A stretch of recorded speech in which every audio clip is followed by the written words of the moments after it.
Это вот гостиница Припять, представьте.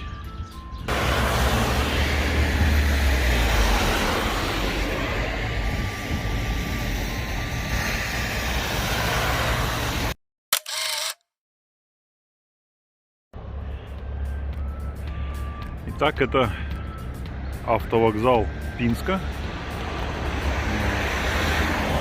Находится он рядышком с железнодорожным вокзалом.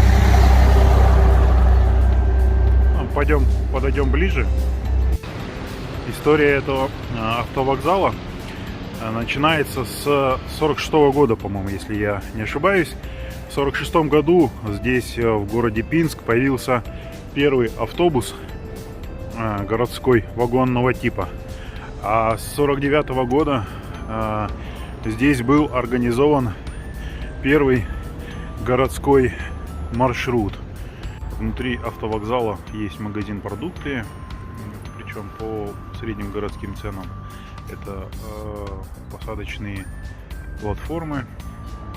Надо отметить, что этот вокзал обслуживает внутри районные маршруты, ну и ездит по всей стране. Вот. Находится он практически рядышком. Вон там вот видно, за елочкой посередине видно железнодорожный вокзал. И сейчас мы пойдем туда.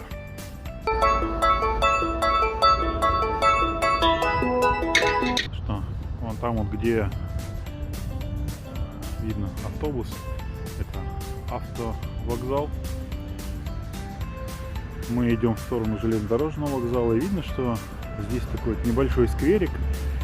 В теплое время года здесь очень уютненько, комфортно. Мы здесь были. Вот он, железнодорожный вокзал города Пинска. Если сказать пару слов об этом вокзале, здесь, наверное, несколько ключевых моментов. Ну, для начала этот вокзал берет свою историю в 1882 году. Но дальше был передел границ, он был на территории польского даже государства, и причем считался узловой станцией на Полесье. Но и вот этот облик, который мы сейчас видим, он появился в 2009 году.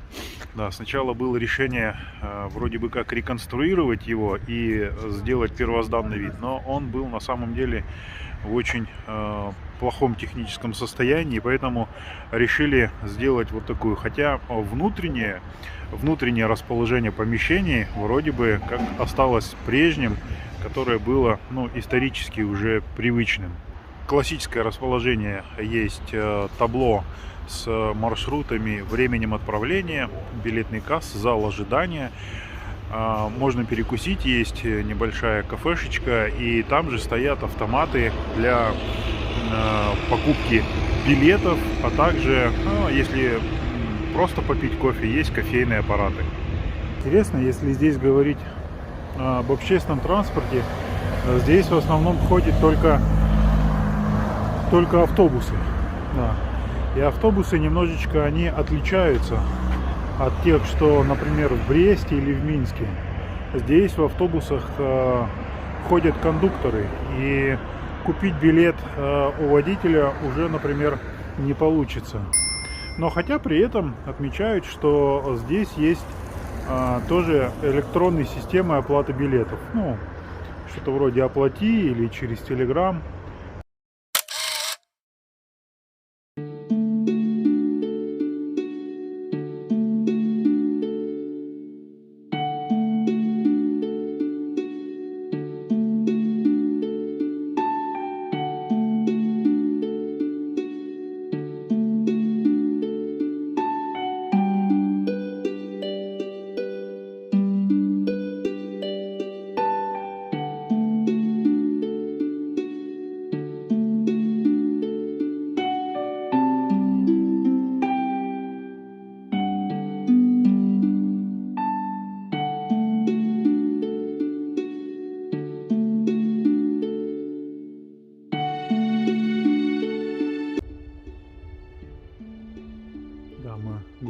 лесу, по сосновому.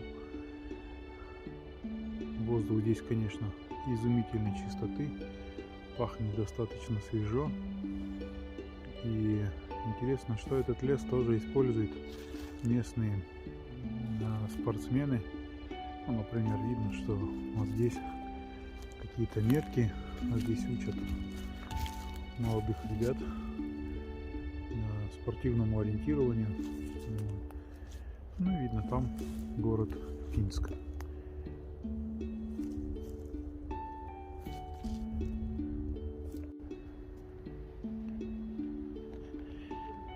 Вообще, хочу отметить, что сразу бросается в глаза.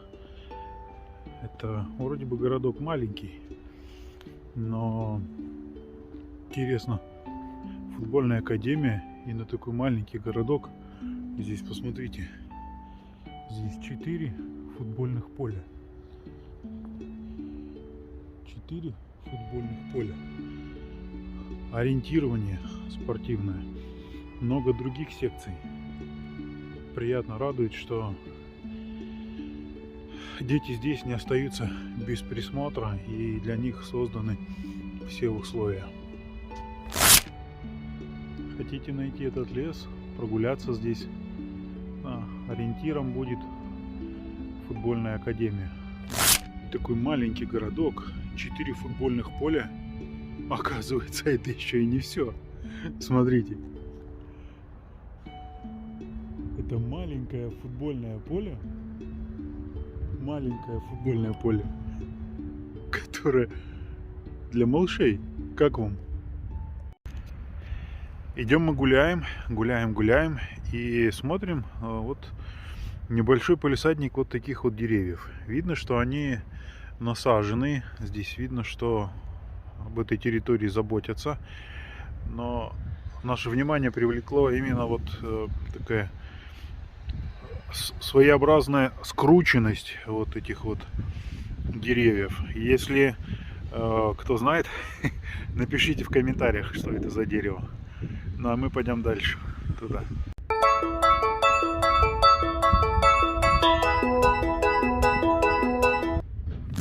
Ходим, гуляем, пришли оттуда, сейчас идем сюда.